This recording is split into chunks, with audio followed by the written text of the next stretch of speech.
all that money to bring you up and just kill you for no reason. And why do that? But you're in the teams. The first day I got to the teams, the first muster in the morning at money, I looked to my right and I looked to my left, and it was all a bunch of weirdos like me. I never fit into society.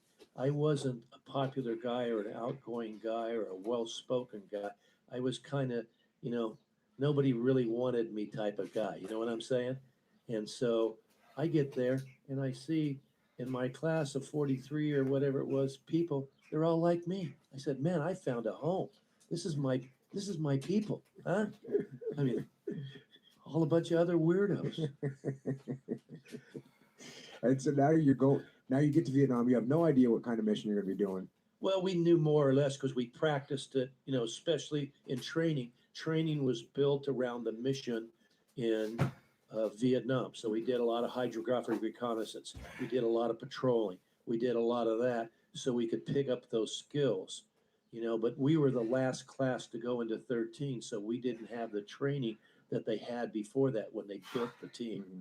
And some of those guys, I mean, they had been to Vietnam, like, I don't know if you would. Tobacco Lou, this guy was fabulous, and he was my mentor, and he was just as crazy as a day long. But whenever he said something, you listened to him because he'd been in Vietnam a number of times, and he knew what he was talking about. So you listened to the voice of authority. Mm-hmm.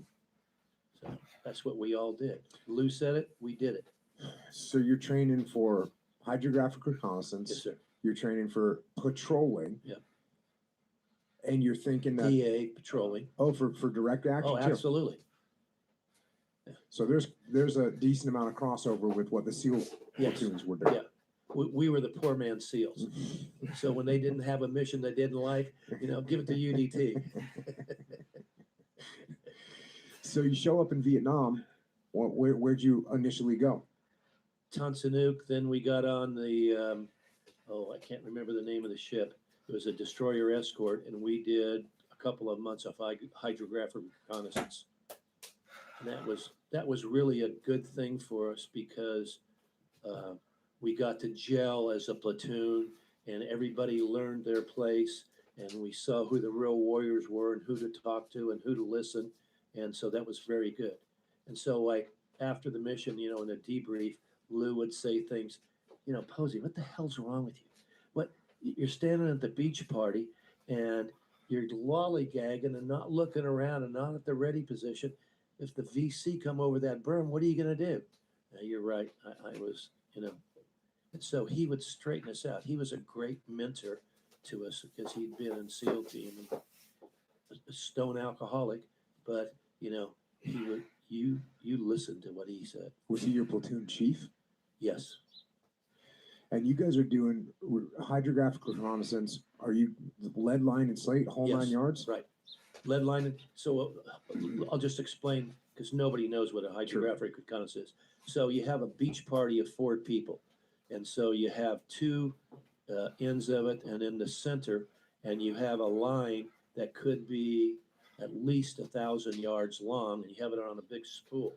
And so you take the spool, and then depending on the gradient of the beach, every 50 feet or 100 feet, you would have somebody swimming this line down the beach, and you might go 1,000 yards, you might go, a click, and you would take the lead line, see how deep it went, and write it on your slate, position number 1, 50 feet, position, well, you never went over 18 feet. That was 18 to 0 was what you're looking at in hydrographic reconnaissance. Then you would take all the slates once you got done with your beach, and you'd go back to the ship and you'd make a map of that beach. So the gradient was at 1,000 yards out, it was 17 feet. So if they have to bring the LSTs in or a landing craft, they knew what was going on. So it was very interesting and really kind of a lot of fun because you would just you would have your face in the water all day, just kicking, and you usually do 2 a day. You do 1,000 yards in the morning, maybe 1,000 yards in the afternoon. So it was a lot of fun. And Vietnam's really a beautiful place. I mean, breathtakingly beautiful. And some of the water is just incredibly clear, especially Cameron Bay. Just, it's a delight to be in. I mean, it's like being in a resort and getting paid to be at the resort, right? This is the promise you got. Yeah. Maybe buying a beer. Were you guys doing mostly daytime or nighttime? Daytime, because you had to see where you sat in the line and keep the line straight so everybody's slate would be correct.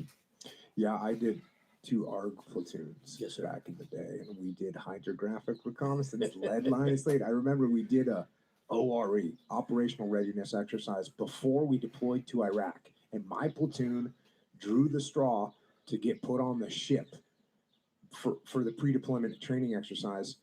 And this is we know like this is when you're in Iraq, I'm getting ready to deploy to Iraq. We know that we're going to take those guys' place. Right. And we get put on a ship and we get this task. He comes down, and I remember I walked down the platoon space where all the guys are. I'm like, all right, boys, get the lead line and slates out. It's on. And the one guy by the name of Johnny, I won't say his full name, but he goes, "Are you kidding me? What are we doing? We're gonna do a hydro." I said, "Yep, we're doing a hydro." He said, "You gotta be kidding me. We're going to Iraq. There ain't no freaking hydros in Iraq." 471 miles from the ocean. Yeah, he was going totally nuts. And you know what we did? We got our lead line and slate out, and we went out and did a hydrographic reconnaissance with a flutter board at Red Beach or wherever it was, and took that stuff down. The Navy still needed that information for whatever reason. I think now they're kind of past. I think now they have Electronically. Yeah, they can do it with digital imagery and stuff like that. But that's only 15 or 20 years ago that we were still out there with a lead line and a slate. So that's your first couple months of deployment. You're just getting your hydrographic reconnaissance on. Right. What position? Were you the flutterboard man because you were a good swimmer? No, I wasn't a good swimmer. I mean, I can swim okay, but I wasn't the best. My position, a lot of times, we learned then how to adapt, and we had an IBS on board the ship, and we put a 9.9 horsepower motor on the back of that IBS, and we pulled the sea side of it, so the ocean, I mean the land side, we could pull that line so much quicker by doing that, and so much more accurately. And that's what we did. And I was constantly trying to keep that outboard motor running. Right. So that worked out well for our whole platoon. Yeah, that's a hell of a lot easier than trying to swim that flutterboard. Yeah. So you did that for a couple months. You're out there doing these hydrographic reconnaissance. What came after that? Then we went into the Delta, and we were off of Antoy, and we'd take swift boats off of an LST, off of an island in the south of Vietnam, and go in and do patrolling. And that was basically the next 4 months. We did a lot of patrolling and, tried to do some DA and stuff like that, So what are these operations like? You go in, you get dropped off by the swift boat. Well, first of all, you go in, it's a lot of very narrow canals a lot of times if you weren't in a river. So you would always engage at the beginning. So you knew exactly where they were going to hit you. So you say, okay, point X-rays coming up. Everybody get behind. We had a railing, and we had body armor on the railing, And so we would all get behind the body armor on the railing, and they would open up with an RPG or a claymore or something like that. And we would go a mile past and said, "Oh, that wasn't that bad today." So you is it because you were going through channelized areas and you look at the map and be like, "Oh yeah, here's the channelized area. Right. Here's where they're going to get us." Yeah. And so, it was very ineffective, but you just kept your head down. Swift boat guys, they were always being hit. Those guys were really brave guys because they had so many casualties, and they were right there, with the 50s and the 60s and stuff, and letting them have it, where we would be hiding behind it with our M16 pointed out from the side. Okay, we're gonna get those VC today. We never saw them. I'm sure they were on the other canal, with a command detonated claymore or something. Yeah. What was the goal of these missions? I think just to go make sure that they didn't take a big foothold in whatever sector you were in. And we would go to their camp, and we would burn the camp down. We get some C4 and light it and put it in the hooches, and it would burn down their hooches. And we'd go run their pigs off and stuff like that. And then we would patrol through the jungle. They'd drop us off in the jungle, and we'd put patrol through the jungle because they weren't expecting us. At that time, uh, that was right after Tet. So Tet in the United States was very demoralizing because the Army always said, we have this. We have this sector. We have this country. We're doing better every day. And then Tet happens, this massive battle. And we beat them back, of course, but a lot, especially the Marines up north, really took a beating. And after that, as far as the people here in America, I think that was the end of Vietnam. We knew we were coming back out of Vietnam because they did Tet. And then you go overseas in Vietnam, and the Army didn't want to go. They would tell us all the time, they would say, okay, you guys can go outside the wire and do your mission or whatever you want to do, but don't expect us to come and be a QRF because we're probably not coming out to get you, or if we do, it might be the next day, right? Because the war, everybody wanted to stay behind the wire because they knew the war was going to be over, and they didn't want to be the last man standing. So it was a different attitude. But we were gun ho. We went, hey, let's rock and roll, baby. Let's do it. Let's go. This is our big chance. And so we would go out, and our officers were very aggressive. The men were aggressive, and we just could do whatever we wanted to do. Of course, we ran it up the pole so that the command knew what we were doing. But it was really good for us because we could catch the VC. They'd be sitting lollygagging, and we'd be walking up to them, and they're over there lollygagging, and they wouldn't have any idea that we were coming on them. Nobody was out there. What position did you walk in patrol? I was rear security.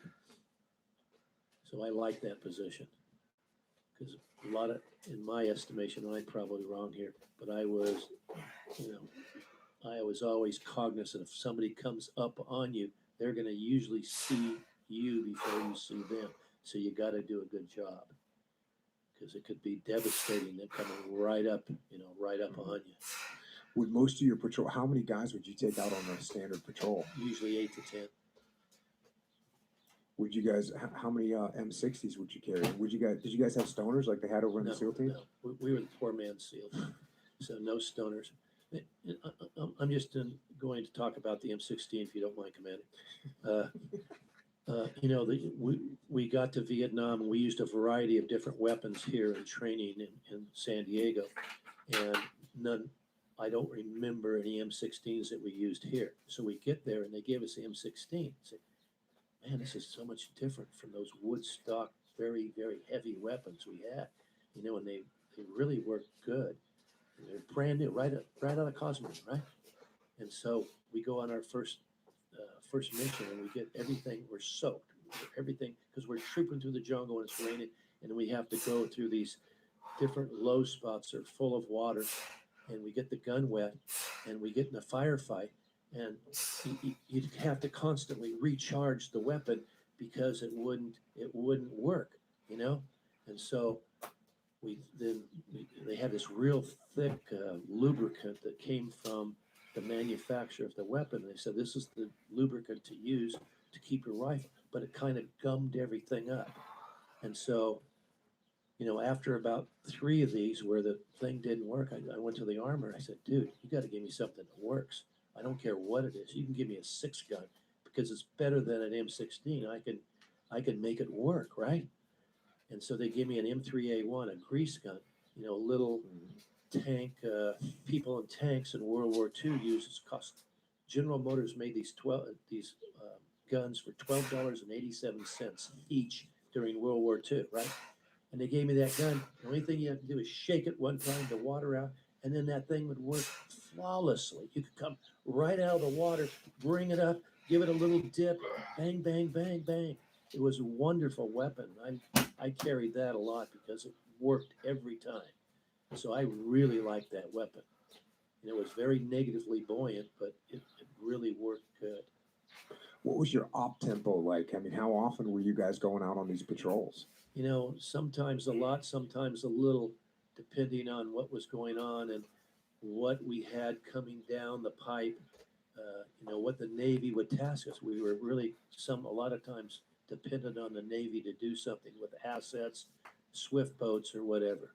So sometimes we'd work 5 days a week, sometimes 6, sometimes 2. So that's going to lead me to my next point, if you don't mind. So I like to operate, right? And I like to be busy because I don't like to sit around.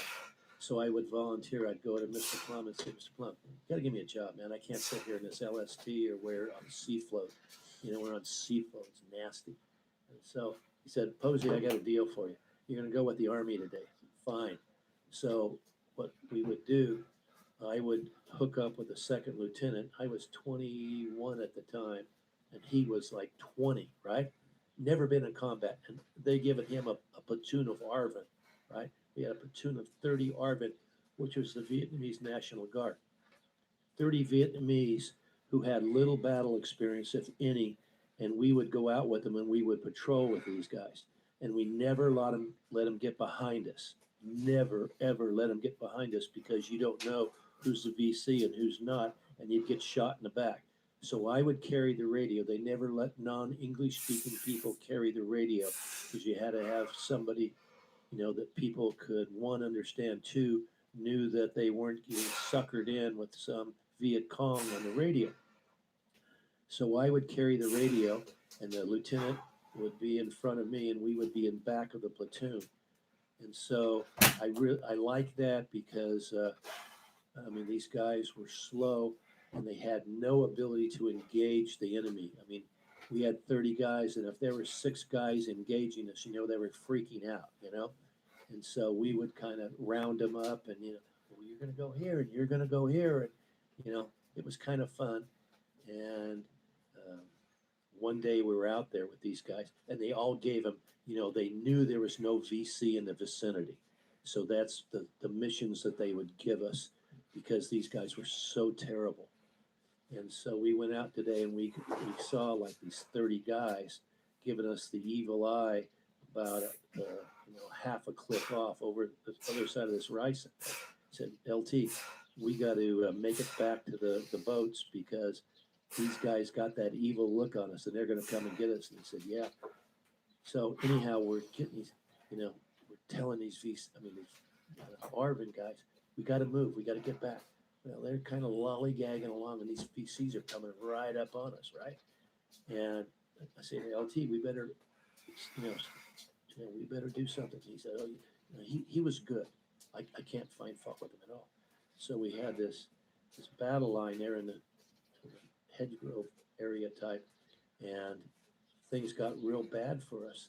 And so I got on the radio and I called Annette there, and I said, to the Army guys, is there anybody else that can come and help us? Do you have any helos or anything out there that can help us? And he said, we got no helos, but we do have a fast mover coming in on you guys. Will that help you? And I said, does he have anything on board that can light these guys up? He said, oh yeah, he's equipped with napalm. I said, really? And so through that radio relay, we talked to that guy and they talked to him, I talked to them, and I said, okay, we're going to pop the smoke, and on the south side of the smoke, don't let that napalm go on us, let it go on those dudes. And they did, and I'd never been around napalm close before because you could always see it in the distance, but never close. And man, it was incredible, the power of the napalm, just absolutely incredible. We were probably 100 feet away,